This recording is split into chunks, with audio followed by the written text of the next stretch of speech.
বাংলাদেশ সীমান্তে Bayraktar drone. Bharat কি আতঙ্কিত? চাঞ্চল্যকর তথ্য। বাংলাদেশ কি শক্তি বাড়াচ্ছে?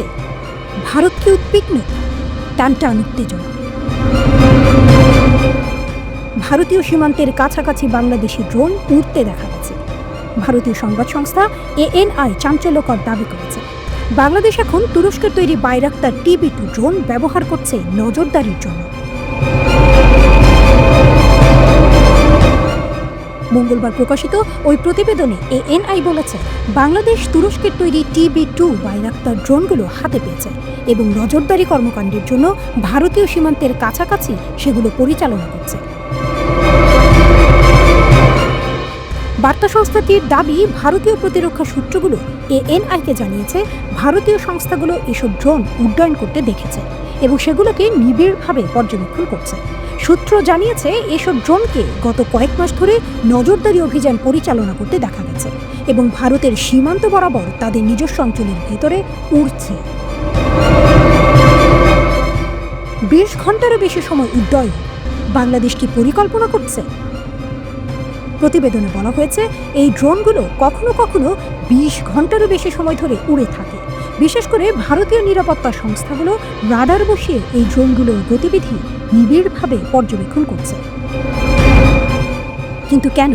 বাংলাদেশ পাকিস্তান সম্পর্ক কি ভারতের মাথা ব্যথার কারণ? প্রতিবেদনটিতে আরও বিস্ফোরক দাবি করা হয়েছে, বাংলাদেশ ও পাকিস্তানের সামরিক ঘনিষ্ঠতা নাকি ভারতের উদ্বেগ বাড়াচ্ছে।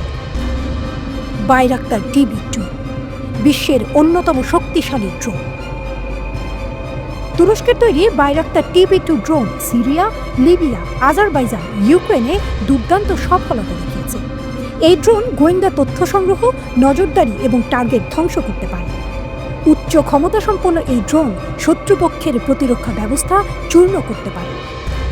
বাইরাক্তার TB2 ড্রোনগুলো খুবই অত্যাধুনিক এবং এটি তুরস্কের প্রতিরক্ষা শিল্পের সবচেয়ে বড় সাফল্য।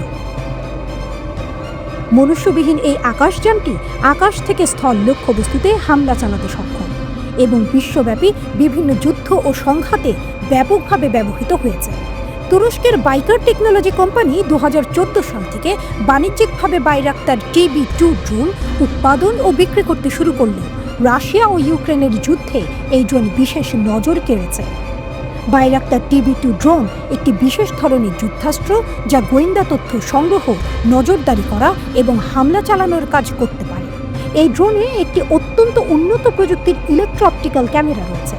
এছাড়া এতে ডেটা লিঙ্ক সিস্টেম এবং 2 থেকে 4টি বিস্ফোরক থাকে যা প্রিসিশন গাইডেড, অর্থাৎ উড়ে গিয়ে নির্ভুলভাবে লক্ষ্যবস্তুতে আঘাত হানতে সক্ষম। এতে লক্ষ্যবস্তু আগে থেকেই নির্ধারণ করা যায় এবং তারপর সঠিক দিক নির্ণয় করে বোমাগুলো তাদের উপর আঘাত হানতে পারে।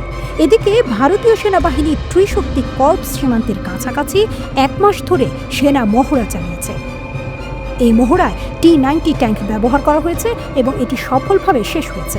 এই মহড়ার মূল উদ্দেশ্য ছিল সিকিম ও শিলিগুড়ি করিডোরের নিরাপত্তা নিশ্চিত করা এবং যুদ্ধের প্রস্তুতি আরও জোরদার করা।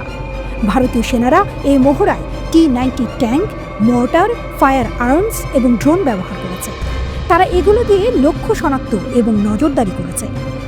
এই মহড়ার মাধ্যমে ভারতীয় সেনারা বিভিন্ন যুদ্ধ পরিস্থিতিতে কৌশল ও প্রযুক্তির কার্যকারিতা পরীক্ষা করেছে।